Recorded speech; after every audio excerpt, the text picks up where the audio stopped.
Okay, our second brand development case study is from Bloomberg, a company with which pretty much all of us are going to be familiar.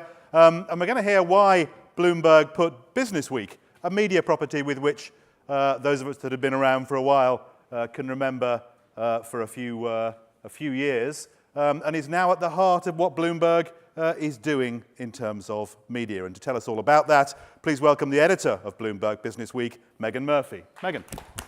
Hi, thanks. I'm just going to make sure I have the right clicker, since these do always tend to, yes, okay. I'm a little sad I don't have a video. So thanks for having me up here. It's a pleasure to be back in London. I used to live actually right around the corner in Wapping. I think some of you might have been here this morning. I spoke briefly on the panel, but I'm Megan Murphy. I'm the editor of Bloomberg Businessweek. I actually spent most of my career in London working for the Financial Times for many years. Came back to Bloomberg in 2014, and 2015, sorry, when I was moved to Washington to cover the US presidential election, which was fascinating. And I became editor of Businessweek right after the election, literally the week after the election in November 2016, to lead really what's a reinvention of that brand and of that property, and building on the success we've had. We've been around for nearly 90 years in the US. We're the oldest US business daily.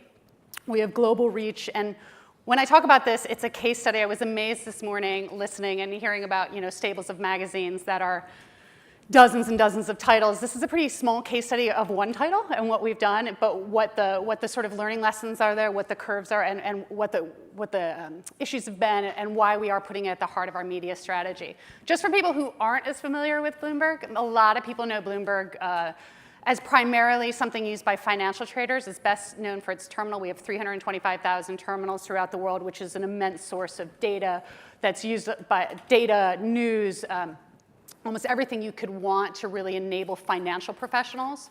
And then we have our media side of the house, which has our TV channel, our digital-facing properties, our magazines, our new partnership with Twitter, which will be very exciting when we roll that out later this year. And Businessweek is a part of the media side of that house. So when I talk about what we've done with Businessweek, it's very much was rebuilding on two sides of the platform. One is I'm an editorial person. I'm a journalist. We really want to refocus the content, the design, and the reach. On the business side of the property, that was an entirely different challenge where we have implemented a paywall. We've looked at our audience. We've looked at our growth strategy there. So it really has been a bifurcated process, and I'm going to talk a little bit about both and some of the successes and the challenges that we've faced. That's just the. So this is just a sort of outline of Bloomberg. And one of the things when I talk about Businessweek specifically, and when we relaunched it, the key words that we wanted to do was we wanted to make it more global. We wanted to make it more premium. We wanted to make it more digital, but not in the way that people say about being digital first, and I'll get to that later. And we wanted to put Businessweek on both the business side and on the editorial side, really at the forefront of our consumer-facing outreach, both in terms of events and in terms of when we talk about having these 2,400 journalists, and I actually think it's 2,700 journalists and analysts in countries, I think now, around the world. We want Businessweek to represent across that immense platform to represent the best of Bloomberg cross-platform. And that is really at the heart of what we're doing. We want this to be an aspirational brand and a brand that you know what you're getting in terms of consistent quality no matter what platform you're on. So that's been a big guiding force. We relaunched this, and I'll talk about this in terms of global. So my boss now is John Micklethwaite, who is the former editor of The Economist, and he's the head of news at Bloomberg. And one of the things we really had admired for a long time is just how global that reach was that The Economist had, that they'd been very successful at broadening their reach, as we all know from how entrenched they are in certain areas, particularly in the US. At Businessweek, when I took on this project, we still had a large, really disproportionate share of our audience remains US focused. And a big part of our push has been to really expand our brand presence, obviously in Europe, also in Asia, Latin America, and other areas, India as well. Now, part of that is we already have licensing agreements with various other media partners in areas, and that has been hugely crucial to us. I firmly believe that, particularly when you're talking about business news and what's going on, people want to consume that content in their own language. So it's incredibly helpful to us and great for the brand to have partners in places like Mexico, which we just launched, in Poland, in China, in the Middle East, where we can get that content and that brand. And under these partnerships, it's usually 60% our content and 40% local content. And that really gives us awareness both on the newsstand for our brand and also featuring our content in language that people are going to consume it more readily. And we're always on the lookout for other partnerships that can further expand that reach. It's a huge part of it. But in the English speaking of distributing Businessweek as well, we really want to push to attract more audience members, more subscriptions in places like London, in places like Australia, in places in Asia. So that's been a huge focus of mine and part of the reason why I'm here today. But that's been a big push of us. In terms of digital, when I came on to Businessweek, I'm from the FT, I'm an old school newspaper hack. We just were not there yet in terms of how we were pushing our digital footprint. We had collapsed essentially a separate web destination as a site. We weren't focused on we weren't up to speed in terms of social and how we were leveraging Businessweek content, which is still some of the biggest, most read content that we have across all of our platforms. And we didn't have our own app, and so that's been a big push now. Now we have our own dedicated app. We have an entire social team which is working very effectively and diligently to make sure we push that content. As everyone in this room knows, it is the most effective showcase, and the most effective tool of consumption for that content. And we have a newsletter. We've added out the digital components that is absolutely crucial to having a sustainable digital brand. And that's what we really think of a Businessweek. As much as we love the print experience, we're very focused on transforming this into a digital brand. It's been the key focus of mine. In print, we've redesigned the book. Look, I said this morning again, if people were here, but we live in very different times that when Businessweek has always been known for its design, and we're hugely proud of that and that legacy and that history. But there's no question that when I look at the trajectory of my own career and the trajectory of what's gone on, particularly over the past 5 years, I would say since the Greek financial crisis, we live in a more serious time, a little bit, a more somber time, and a time where we're grappling with profound disruption, economic, social, political, and we want the book to reflect that. And we've pared back to the design.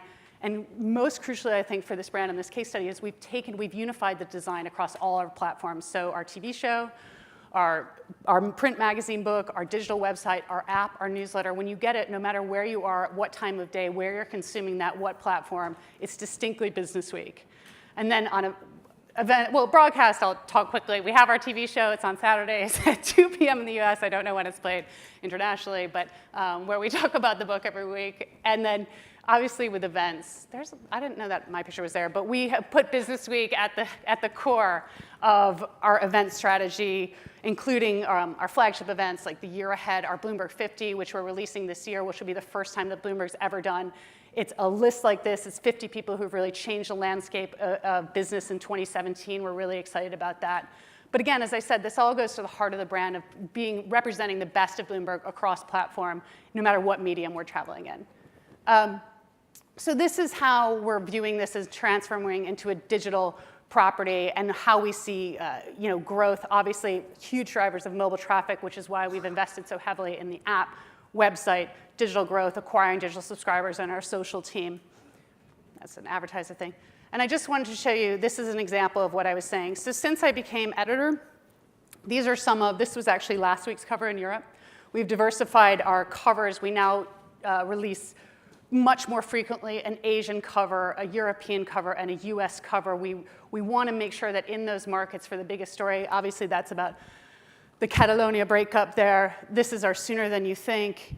This was the story on Facebook, Moscow. But we want to make sure that people know that Businessweek is there with its peers in giving you that content if you are buying or consuming it, that it is a global representation of the biggest trends, the biggest thought leaders, the biggest people that you want to know about what they're thinking, what they're doing, that is not specific to the US, that this magazine travels, the ideas travel, the trends travel, the reporting travels. Biggest thing with Businessweek has always been associated with is in-depth, the kind of in-depth business reporting that frankly you don't see that much of anymore. And the reason is we are so fortunate and so lucky enough to still have the resources to be able to do it. And we always say that that is one of the biggest differentiating factors of Businessweek is we have the time, we have the money to be able to go out there and tell stories that no one else can. We do have these 2,700 journalists spread across the globe, and that allows us to do things a bit differently. This is our new app and how we're pushing it out. We actually have done this in conjunction with Maz, which has done the app work for several other magazines, Forbes, et cetera. We're really pleased with how it came. Again, you can see that how the design is streamlined. And how this works is we essentially really wanted to up people's daily interaction with Businessweek. It had always been a very run by the weekly print sort of deadlines and timing. We push out a set of about 10 to 12 distinct pieces of content every day on the app that people then can consume, and they change daily. And that way, we really want to do is to drive people to engage with Businessweek, to read our content, to have it be a daily interaction with the brand instead of just a weekly sit back and read experience. One thing that's been fascinating to me for this is that I created a project at the FT called Fast FT, which was a digital real-time news service when I was there.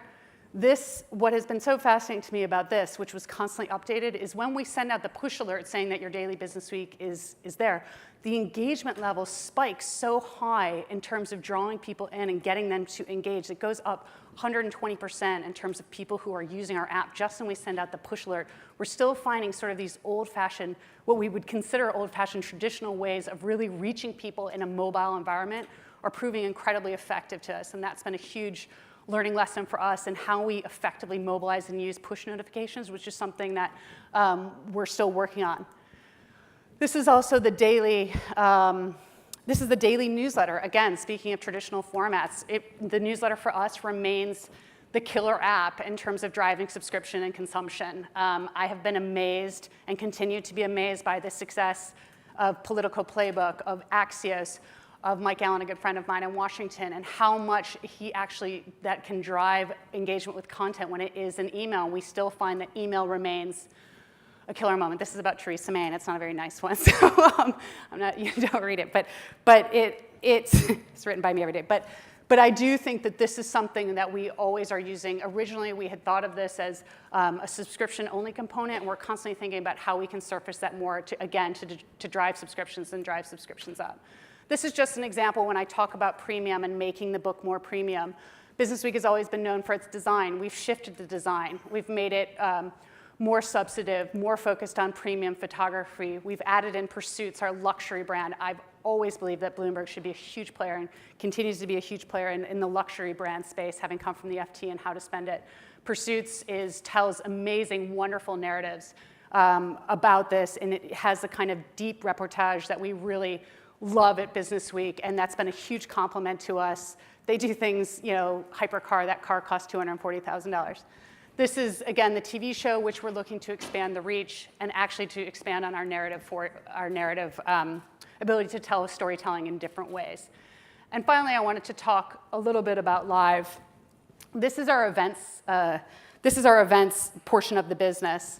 And this is a huge, again, growth opportunity for us that we see, and with Businessweek sort of at the heart of this, of driving, not quite with the excitement of the one we just saw of the Bollywood Awards, but this is, we hold about 6 or 7 really key conferences globally around the world, so 6 or 7 what we call mega franchises.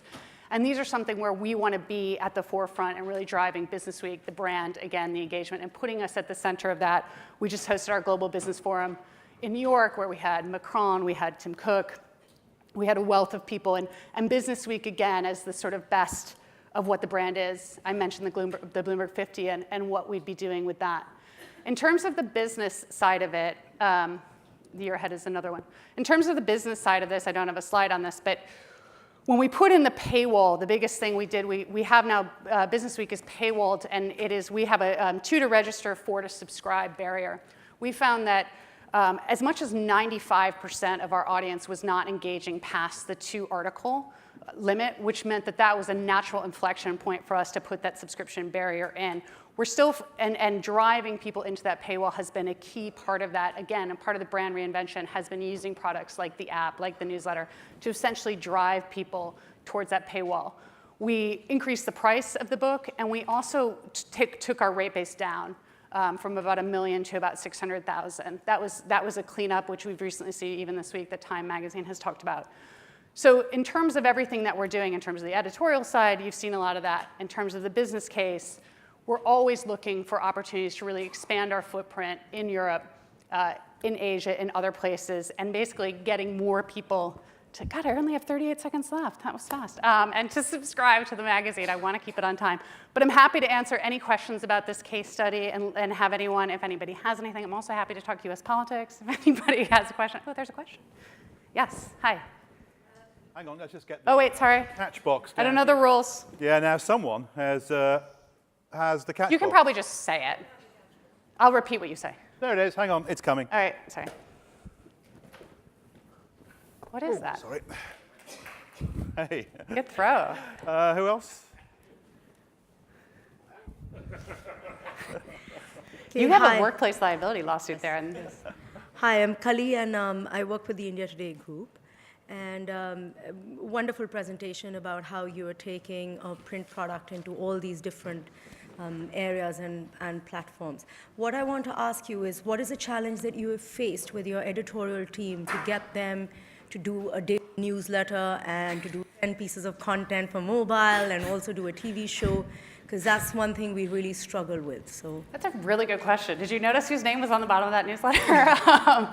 So look, that's a great question. And it's changing the metabolism of a news culture, isn't it? And luckily I knew a little bit about this because I had started Fast FT at the FT when people looked at me like I was crazy and an 800 monster when I started it. And I basically just went around to people's desks and yelled at them until they gave me the content. With Businessweek moving it, so there's one very technical answer, which I think is important, so I'll explain it, is that we changed our CMS. So we moved everything to start in a digital forward-facing environment. So that we basically, which was the biggest heartache, and why it was so hard to do this within the time frame was, as you know, as anyone who does content, the back end of the content is actually the important thing. So taking all of our production staff and our edit staff from being a primarily print-facing template into a digital template, that was a godsend. And that had, thank God, had nothing to do with me, that I didn't have to do that work. That was a big thing. We still struggle, frankly, and I'll use today as a perfect example. The book goes to print tonight. I'll be finalizing the cover when I get off this stage. We still have too much content dropping later in the week, just because, it's still hard to get that content out enough, and that hurts us in terms of social consumption and driving subs in particular, because Monday, Tuesdays, and Wednesdays, we just don't have enough to push out. We're still back-ended, and I'd really like to change that, and we're focusing on that. The problem is, and this is just a last point on this, the existing cycle with Trump, in particular in the US, but has knock-on effects throughout the world in terms of how people consume news now, like with Weinstein is a perfect example. It's so hard to break through, and it's so hard to get a story to last more than a 7-day window when you're thinking about a weekly book. So constantly trying to think of how is that story going to be relevant in a week's time is when you are in the Trump 24-second news cycle, let alone 24 hours, is difficult. And that sort of pushes our book content back and back. So I really work on that. I think about it obsessively all the time, but it is a challenge. But the back-end technical thing, that was a huge benefit. I think we might just fit one more in if it's brief, sir, because we are just bang on time. Sorry. If you could hurl it in that direction.